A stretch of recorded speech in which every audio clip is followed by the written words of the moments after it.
안녕하세요.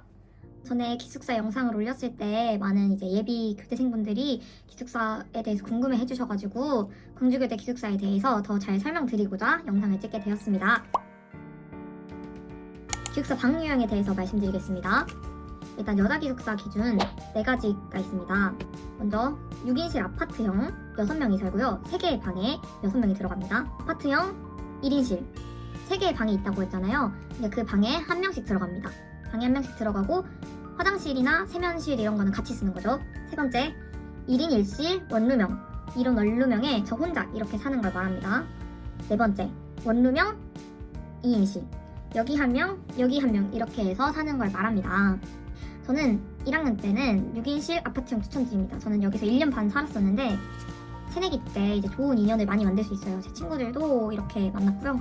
좋은 사람이 많기 때문에 추천드립니다. 그리고 2학년쯤 되니까 2인 1실 원룸형으로 가야겠다 해서 2인 1실 원룸형으로 갔고요. 제가 알기로는 여기 새내기, 여기 선배 이런 식으로 1학년이랑 선배랑 이렇게 배정되는 걸로 알고 있습니다. 4학년 때는 4학년끼리 배정됩니다. 1인 1실 원룸형은 임용고시 준비하시는 임고생들분들께 강력 추천드립니다.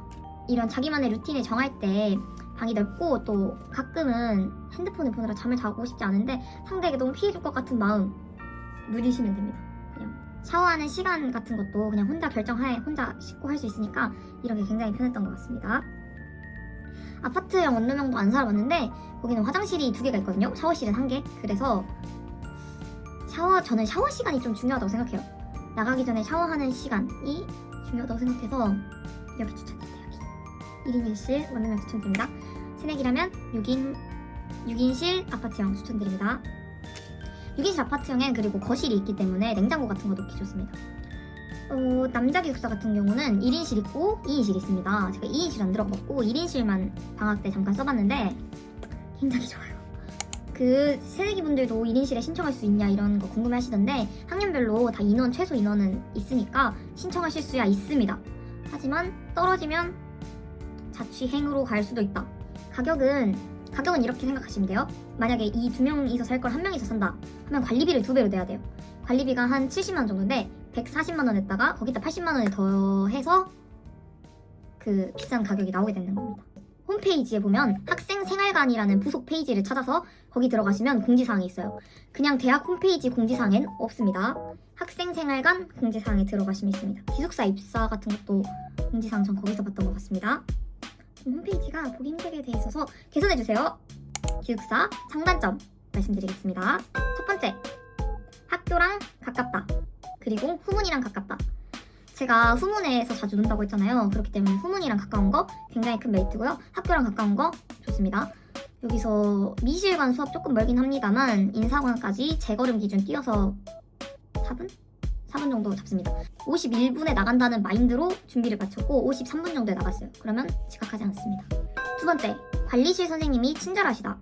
여기 뭐 고장나고 이러면 그 관리실을 가시면 되거든요.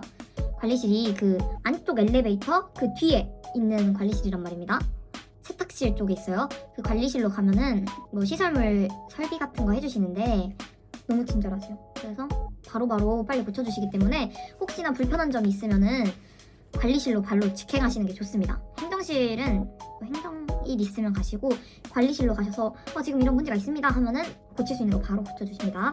세 번째, 여기는 1층에 매점이 있습니다. 원래는 24시간이 아니었는데 무인 점포로 변경되면서 24시간 활용할 수 있는 레전드 꿀팁입니다. 그렇기 때문에 1층에 매점 24시간 있는 게 정말 좋다. 그리고 기숙사가 이제 남자 여자 따로 있다 보니까 잠은 입고 1층 가도 문제가 없다. 그리고 남기는 매점이 없어요. 하지만 과자랑 라면 자판기가 있습니다. 대신 조금 비쌉니다. 하지만 있긴 있습니다. 네 번째, 휴게 시설이 뭐 나쁘지 않아요. 휴게실이 있고요. 독서실 있고 그리고 체력 단련실이 있습니다. 여기 같은 경우는 체력 단련실 2개 있고요. 러닝머신이랑 이거 사이클 실내 사이클 하는 거랑 뭐 매트 깔아져 있는 공간이 있습니다.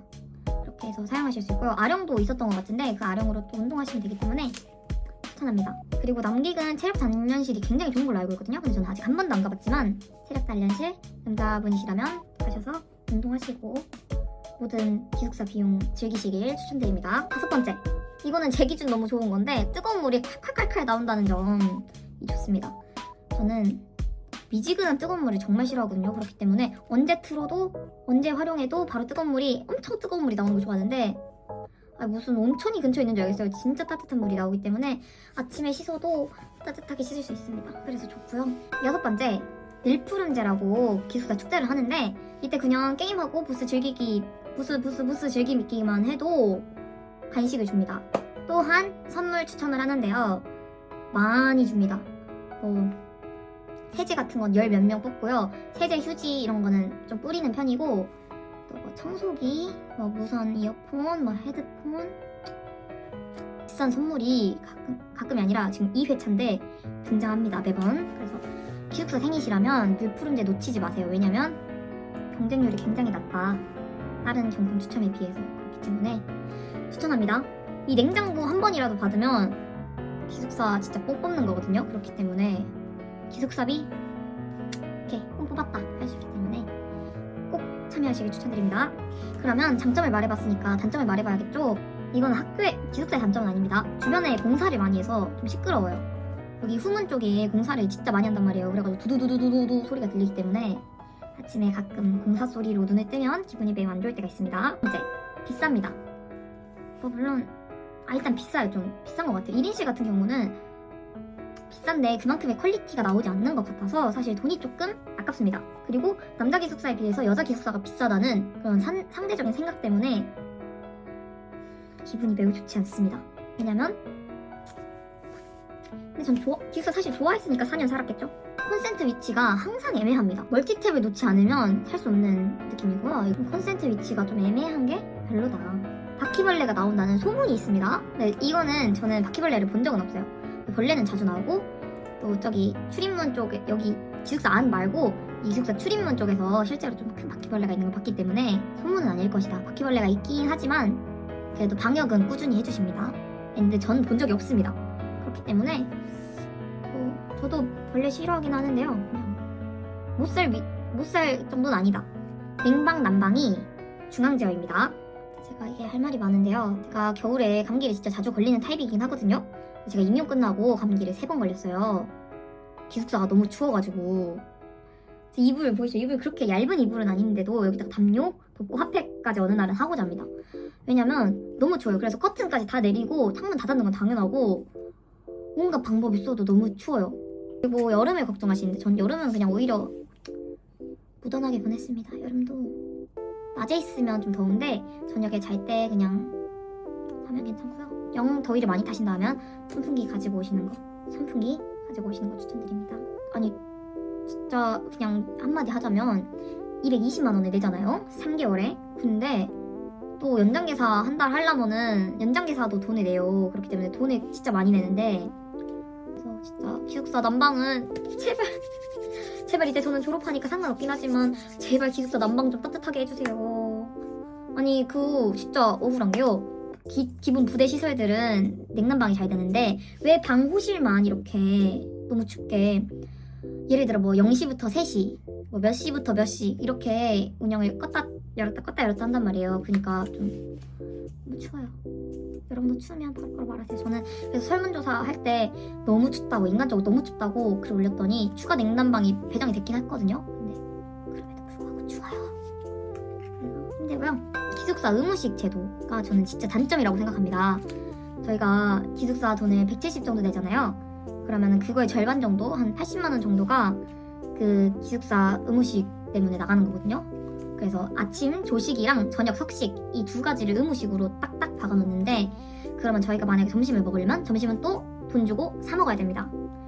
그리고 아침 저녁은 솔직히 많이 안 먹는다는 사실을 이제 수업이 있으면은 기숙사 와서 밥 먹기도 하는데 점심에는 돈 내고 사 먹어야 되고 한다는 점이 좀 돈이 아까웠습니다. 그래도 인고생 때는 몇 번 먹었었는데요. 그럼에도 불구하고 제가 8학기치를 냈지만 한 학기치도 못 먹었던 것 같습니다. 선택식으로 3끼 중에 2끼 선택식 하면 어떠냐 아니면 식권제도는 어떠냐 하는데 이 제도 유지가 어렵다고 기숙사 돈이 학생 수가 적어서 어렵다고 하셔가지고 매번 거절을 당해서 찾아보니까 춘천교대 기숙사는 뭐 선택식, 뭐 식권제도 70씩 원하면 70씩 식권 사고 50씩 원하면 50식권을 사는 식으로 기숙사 식당을 운영을 하더라고요. 그래서 통금 시간이 1시라는 점입니다. 이거는 각자의 측면에서 단점이 조금 있어요. 첫 번째 측면에서는 1시인 게 놀다 보면은 벌써 1시 들어가야 돼? 하니까 통금 시간이 좀 아쉬울 수 있습니다. 하지만 이걸로 받는 좀 단점은 적어요. 1시면은 좀 피곤합니다, 원래. 두 번째, 1시면은 어떤 사람은 자고 있을 수가 있거든요. 근데 기숙사 통금이 1시다 보니까 1시 3, 40분까지 점호를 돌기 때문에 좀 일찍 주무시는 분들은 그것 때문에 깨어야 되는 문제가 있을 수도 있다. 하지만 이건 뭐 그렇게 큰 단점은 아닙니다. 왜냐면 모두를 위해서 이건 학생들의 의견을 반영해서 1시로 된 거기 때문에 사실 큰 단점은 아니네요. 외학기 짐 빼는 게 좀 힘듭니다. 이거는 이 기숙사의 단점이 아니라 사실 이 자취에 비한 기숙사의 단점입니다. 이제 자취는 계약한 대로 짐을 넣고 살잖아요. 근데 기숙사는 학기마다 빼야 돼요. 8번 짐 빼고 8번 짐 넣고 이걸 반복해야 되기 때문에 굉장히 하루가 피곤해집니다. 이건 정말 큰 단점인데요. 음식물 쓰레기 처리통이 없습니다. 이거는요 진짜 큰 단점입니다. 기숙사에 음식물 쓰레기 처리통이 없다 보니까 이 모두가 마음이 불편하면서도 음식물 쓰레기를 일반 쓰레기처럼 버리는 사례가 발생을 합니다. 이게 굉장히 문제거든요. 그래서 국물 같은 거는 변기에 버리고 먹을 거 잔반은 최대한 안 남기는 방향으로 나아가면서 배달 음식을 시켜 먹거든요. 그래서 이게 또 진짜 신입생분들 입학하시면 놀랄 수 있어요. 음식물 쓰레기 어디 버리지? 하는데 버릴 곳 없습니다. 그래서 이것도 개선이 됐으면 하는 것 중에 하나입니다. 음식물 쓰레기 처리가 사실 제가 앞서 말씀드린 대로 하면 되는데 이제 곡물류 버릴 때 변기에 빨간 때가 남거든요. 그거를 타파할 수 있는 방법을 저는 몰랐습니다. 하지만 제 친구가 말해줬습니다. 이 국물 같은 거 마라탕 국물 버리잖아요. 그러면은 국물 버리는 동시에 물을 내리면서 국물을 이렇게 버려야 돼요. 변기물을 이렇게 내리면서 물을 버려야 빨간 때가 안 남는다고 합니다. 만약에 물을 이렇게 해놓고 물을 내리면은 빨간 때가 100% 남기 때문에 청소하기 복잡해지겠죠? 그렇기 때문에 이렇게 누르면서 이렇게 싹 하는 스킬 알려드리려고 말을 했습니다. 쓰레기 봉투가 어디 있냐? 바로 이 기숙사에 들어오면은 앞쪽 엘리베이터 그리고 뒤쪽 엘리베이터가 있어요. 여자 기숙사에는 앞쪽 엘리베이터, 뒤쪽 엘리베이터 중에 이 뒤쪽 엘리베이터의 옆 측면, 이 관리실로 들어가는 측면에 보면은 거기에 쓰레기 봉투 있고 뚜러뻥 있고 그 와이파이 비밀번호 있습니다. 거기서 확인하셔서 처음에 잘 설정하시면 됩니다. 쓰레기 봉투 1개씩만 가져가는 실수 범하지 마세요. 여러 개 몇 개 가져가셔서 한 학기 동안 쓸 쓰레기 봉투이기 때문에 청소점검 꿀팁 알려드리겠습니다. 벌점이 많으신 분들은 이 청소점검으로 상점 4점인가 3점을 받아야 합니다. 그래서 제일 중요한 건 욕실이 깨끗한가가 제일 중요해요. 그래서 첫 번째, 머리카락 보이는 거 다 치우기. 특히 세면대 뒤랑 그 배수구, 욕실 배수구 거기 그 은색 배수구 뚜껑 열어서 머리카락 싹싹싹 뽑아가지고 거기 이 버릴 칫솔 같은 걸로 한번 싹싹싹싹 이렇게 깔끔하게 닦아주시면 완벽히 깔끔한 배수구를 만들 수 있고요. 이 변기랑 세면대 물때 같은 거는 쿠팡 보면은 솔 여러 가지 있는 청소 도구가 있습니다. 변기솔 하나 사시고 그 밑에 닦는 청소솔 하나 사셔가지고 타일 청소도 깨끗하게 때 없애면 됩니다.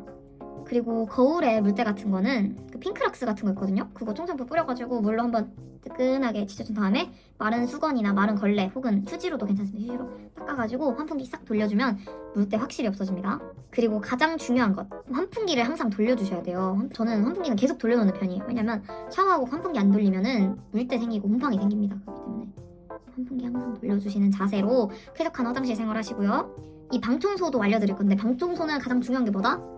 돌돌이입니다. 돌돌이. 돌돌이는 꼭 사셨으면 좋겠습니다. 돌돌이 하나로 청소 다 할 수 있어요. 머리카락 싹싹싹싹싹 하고 뜯고 또 딴 데 딱딱딱딱 하고 뜯고 하시면 청소 끝입니다. 현관에 있는 머리카락도 싹 정리하셔야 됩니다. 그러니까 여자분들은 머리카락과의 싸움이에요. 사실 청소 점검이. 머리카락만 잘 잡으시면 되고요.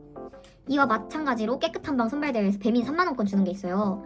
그것도 머리카락 잘 잡고 좋은 향기 좀 칙칙 뿌려주시고 물때 같은 것까지 그때는 깔끔하게 잡아주시면 웬만해서 청소정리 됩니다. 그리고 당연히 지금 좀 더럽지만 깔끔하게 정리를 해주셔야 돼요. 최대한 물건이 없어 보이게 깔끔하게 정리해주시면 됩니다. 아 맞다, 기숙사 지역 가산점도 홈페이지에 나와있긴 할 텐데 전남이랑 광주가 아닌 분들은 한 15점이었던 것 같고 전남이 10점, 광주가 0점으로 알고 있습니다. 그래서 광주 분들은 1인실 신청하실 때 좀 어려움이 있을 수 있다. 떨어질 수도 있습니다. 기숙사 밥이 맛있나요? 요즘 근데 좀 맛있습니다. 저는 원래는 진짜 좀 이랬는데 요즘은 먹을 만한 것 같습니다. 그래서 기숙사 조식 석식 꼭 놓치지 말고 내신도 뽕 뽑으시길 바라고요. 기숙사 처음 들어왔을 때 깔끔한가요? 깔끔해요. 근데 일단은 청소장 진짜 되게 꼼꼼하게 보시기 때문에 머리카락 이런 거 별로 없어요. 대신 창문 틀 같은 거에 그 실리콘에 곰팡이가 조금 껴있어요. 근데 이게 닦는다고 닦여지는 게 아니기 때문에 이것도 불편하실 수 있겠다 생각 들었습니다. 그리고 벽지 같은 거는 최근에 다 리모델링 3년 전 그쯤에 리모델링을 했던 거라 벽지는 꽤 깔끔합니다. 기숙사 방음이 잘 될까 궁금하실 수 있을 것 같습니다. 제가 생각하기에는 이 벽간벽 방음은 잘 되는데 이쪽 철문 보이죠? 그 철문 틈새로 방음이 좀 안 됩니다. 그렇기 때문에 복도에서 전화하시면 방으로 들리고요. 네, 이렇게 영상을 찍어보았습니다. 이렇게 보시다시피 굉장히 수납 공간도 많기 때문에 전 사실 기숙사의 단점을 말할 수 있는 게 4년 동안 살면서 단점을 찾아낸 거지 그렇게 막 기숙사가 별로라거나 그런 것은 정말 아니니까요. 진짜 추천드리고요. 전 1학년 때부터 친구들한테 그렇게 말했어요. 살만한데? 저도 고등학교 때는 기숙사 생활 한 번도 안 해보고 처음으로 이제 해보는 건데 이 서로 기본 규칙만 지키면 사실 룸메랑 사는 것도 오히려 재밌고 저는 기숙사 낭만 중에 하나라고 생각했습니다. 그래서 전 좋았습니다. 혹시나 더 궁금한 게 있으시다면 언제든지 질문 주세요.